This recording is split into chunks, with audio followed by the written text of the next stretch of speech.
Hello दोस्तों, तो आज की इस वीडियो में हम देखेंगे methods of plant propagation. Plant propagations के मेथड्स कितने टाइप्स के हैं, प्लांट प्रोपेगेशन के एडवांटेज एंड डिसएडवांटेज भी बताऊंगा आपको इस वीडियो में। पहले देख लेते हैं इसका इंट्रोडक्शन। प्लांट्स से जब न्यू प्लांट्स को तैयार किया जाता है तो उसी को प्रोपेगेशन कहते हैं। प्लांट्स की नंबर में बढ़ोतरी करने की प्रोसेस प्लांट प्रोपेगेशन कहलाती है। Plant propagation is the process of multiplying the plants, अर्थात एक प्लांट से बहुत सारे प्लांट्स को तैयार करना ही प्लांट प्रोपेगेशन है। आगे देखते हैं types and methods of plant propagation.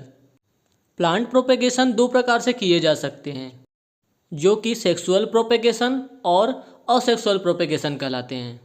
Asexual propagation के अनेक मेथड्स हैं, जैसे कटिंग, ग्राफ्टिंग, लेयरिंग, बडिंग, सुकर।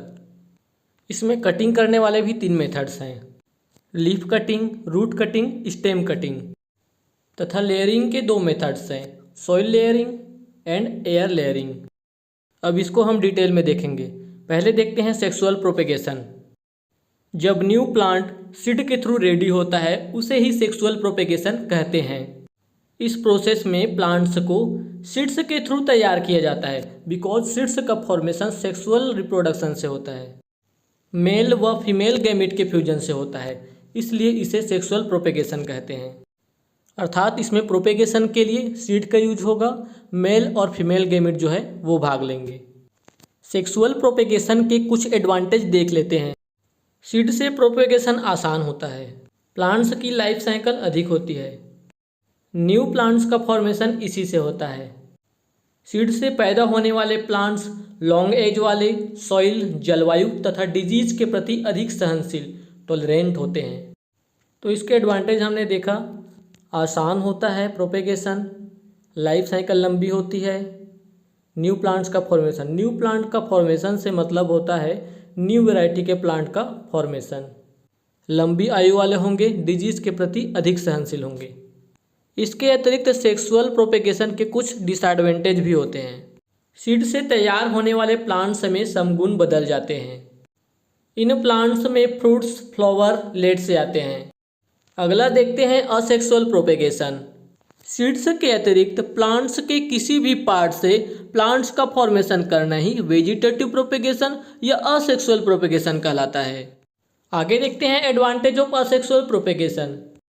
इस प्रोसेस के थ्रू प्रोपेगेशन किए गए प्लांट्स में उस प्लांट्स के सभी गुण विद्यमान होते हैं जिस ट्री से प्लांट्स रेडी किया गया हो।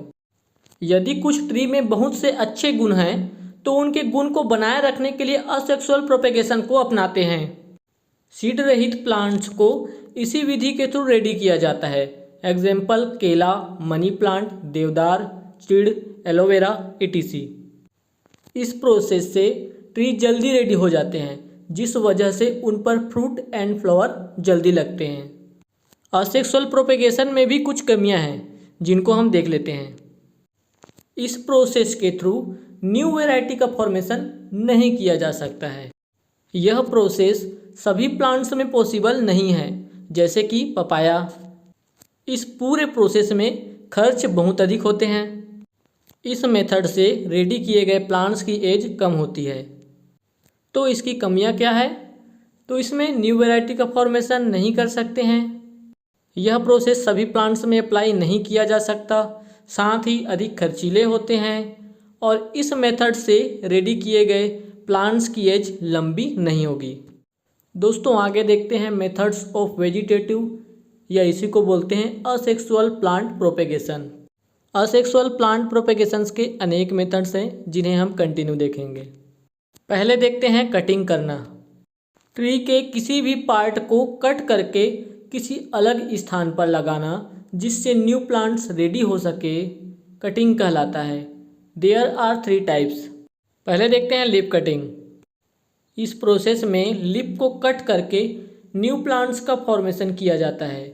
इस प्रोसेस में लीफ को प्लांट से कट करके उसको रिक्वायर्ड न्यूट्रिएंट मटेरियल प्रोवाइड किया जाता है। इस प्रकार से लीफ से न्यू प्लांट का फॉर्मेशन होता है। एग्जाम्पल नागफनी।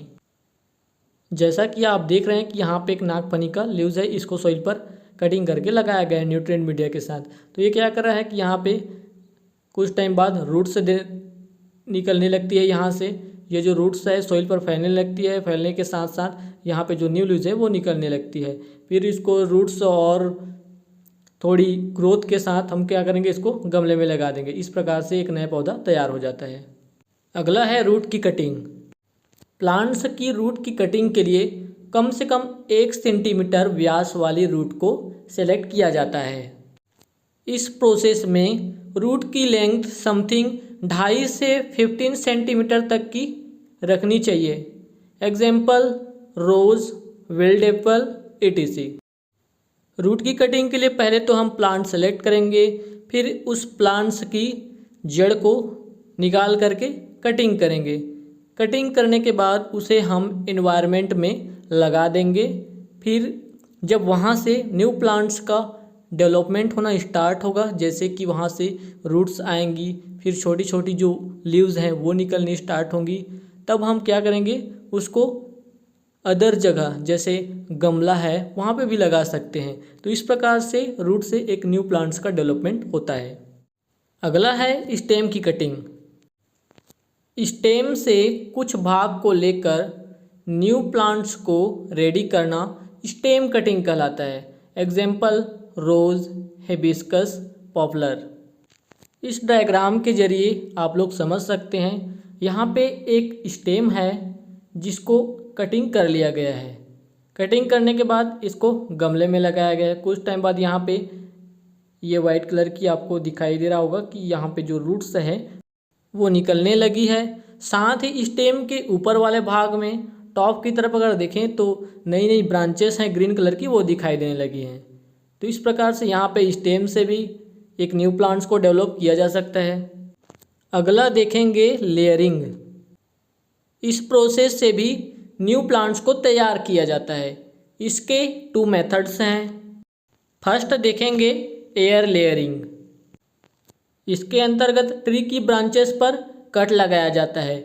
उसके बाद उसके चारों ओर सॉइल को कॉटन या पॉलीथीन की हेल्प से लपेटकर उसके ऊपर वाटर का बर्तन लगा देते हैं, जिससे कि लेयरिंग के जगह पर वाटर गिरता रहता है, जिस कारण से उस जगह रूट्स निकल आती है। अब डायग्राम को देखिए, यहाँ पे एक ब्रांचेस है जिसकी टहनी है, तो यहाँ पे कट कर लिया गया है एक राउंड शेप में उसके चारों तरफ, और जो वाइट वाली जो सेल्स है वो दिखाई दे रही हैं। अब यहाँ पे क्या करेंगे, थोड़ी बहुत मिट्टी लेकर के या जो रुई है या उसी को क्या बोलते हैं जैसे इंग्लिश में कॉटन, और आपके पास पॉलीथीन भी होना चाहिए।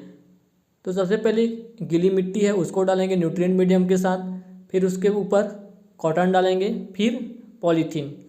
तो इस प्रकार से इसको कस करके टाइट बांध देंगे। फिर कुछ टाइम बाद देखेंगे तो वहाँ पे बहुत सारी रूट्स निकल आएंगी।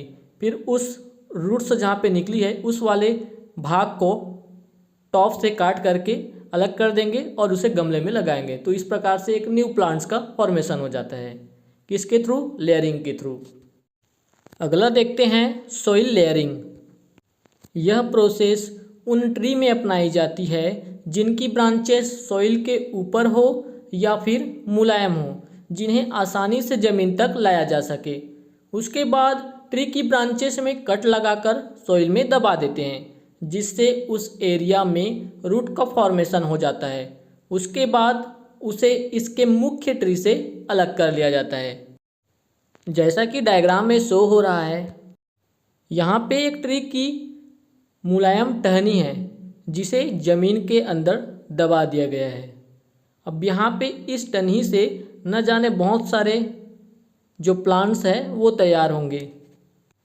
इस ट्री के मेन रूट से छोटी छोटी जो नए प्लांट्स हैं उनके रूट्स बहुत सारे दिखाई दे रहे हैं। साथ ही रूट्स के ऊपर का भाग सॉइल के ऊपर अगर देखें तो वहाँ पे एक ट्री लाइक जो स्ट्रक्चर है वो दिखाई दे रहा है, जो कि एक छोटा पौधा है। आगे चल करके उसको हम कटिंग करके अलग अलग कर लेंगे। तो इस प्रकार से यहाँ पे 5 जो प्लांट है वो दिखाई दे रहे हैं। तो इस 5 प्लांट से 5 ट्रीज तैयार किए जाएंगे। इसके बाद है ग्राफ्टिंग। इसमें एक रूट वाले प्लांट्स को दूसरे टहनी वाले पार्ट से मिलाकर अटैच्ड कर दिया जाता है। इस मेथड में रूट वाले पार्ट को रूट स्टॉक तथा टहनी वाले पार्ट को सियोन कहा जाता है और उन दोनों को आपस में मिलाना ही ग्राफ्टिंग कहलाता है। अब डायग्राम से समझते हैं। अब यहाँ पे देखिए, ये वो वाला ट्री है जिसकी रूट्स हैं जो ज़मीन से अटैच्ड है, और दूसरा वाला ऊपर का जो भाग है वो किसी ट्री का टहनी है जिसको बीच से वी शेप में कटिंग करके अटैच्ड किया गया है। अब नीचे वाले को भी वी शेप में कटिंग करेंगे जिससे कि जो नीचे वाला जो टहनी है जो वी शेप में कटिंग है वो बैठ जाए। उस हिसाब से यहाँ पे बिठाया गया है। फिर यहाँ पे क्या करेंगे, एक रस्सी या फिर टेप की मदद से जॉइंट किए गए भाग को बांध देंगे। हम देखेंगे कि कुछ टाइम बाद ये जो दो ट्री के भाग हैं वो एक दूसरे से कम्प्लीटली अटैच्ड हो जाएंगे। तो इस प्रकार से भी एक नया प्लांट तथा प्लांट से एक न्यू ट्री का फॉर्मेशन किया जा सकता है। अगला मेथड है बडिंग। इस प्रोसेस में एक प्लांट को रूट सहित और दूसरे प्लांट की बड का हिस्सा लेकर उसको मेन प्लांट में लगा देते हैं। इससे सम डेज बाद उस जगह से न्यू स्टेम निकलने लगती है जो हल्के हल्के प्लांट्स में बदल जाती है। डायग्राम में देखिए, ये छोटा सा ग्रीन कलर का एक किसी दूसरे प्लांट का बड है जिसे रूट सहित एक जो ट्री है या फिर प्लांट बोले उसमें अटैच्ड किया जा रहा है, जिसको अटैच्ड करने के बाद एक टेप या फिर रस्सी से बांध देंगे। कुछ टाइम बाद देखेंगे कि वहाँ से बहुत पतली लचीली स्टेम निकलती दिखाई देती है, जहाँ से छोटी छोटी लीव्स जो है वो भी बनने लगती हैं। तो इस प्रकार से भी एक न्यू प्लांट्स का फॉर्मेशन हो जाता है। आगे है सुकर। इसके अंतर्गत न्यू प्लांट्स का फॉर्मेशन ट्री की रूट की जो रूट्स हैं उनसे होता है। जब प्लांट की रूट सोइल की लेयर से बाहर आती है तब उनसे प्लांट्स का फॉर्मेशन होता है। इसका एग्जाम्पल अगर देखें तो बनाना है। जनरली हमें बनाना के प्लांट्स में देखने को मिलता है कि उसकी जो रूट्स हैं वहाँ से एक से अधिक जो न्यू प्लांट्स हैं वो निकलते दिखाई देते हैं। केला का अगर एक पौधा कहीं पे लगा हुआ है तो उसकी जो रूट्स हैं, जो मैच्योर रूट्स हैं, उस रूट्स की थिन रूट्स जो हैं उनसे कई छोटे छोटे जो प्लांट्स हैं वो निकलने लगते हैं, जिसको हम नॉर्मली निकाल करके अलग जगह लगा सकते हैं, जो कि एक नए प्लांट का रूप ले लेती है। ये तो रहा दोस्तों मेथड्स ऑफ प्लांट प्रोपेगेशन का कंप्लीट वीडियो। अगर ये वीडियो आपको अच्छा लगा है तो वीडियो को लाइक, शेयर एंड चैनल को सब्सक्राइब जरूर कीजिएगा। धन्यवाद।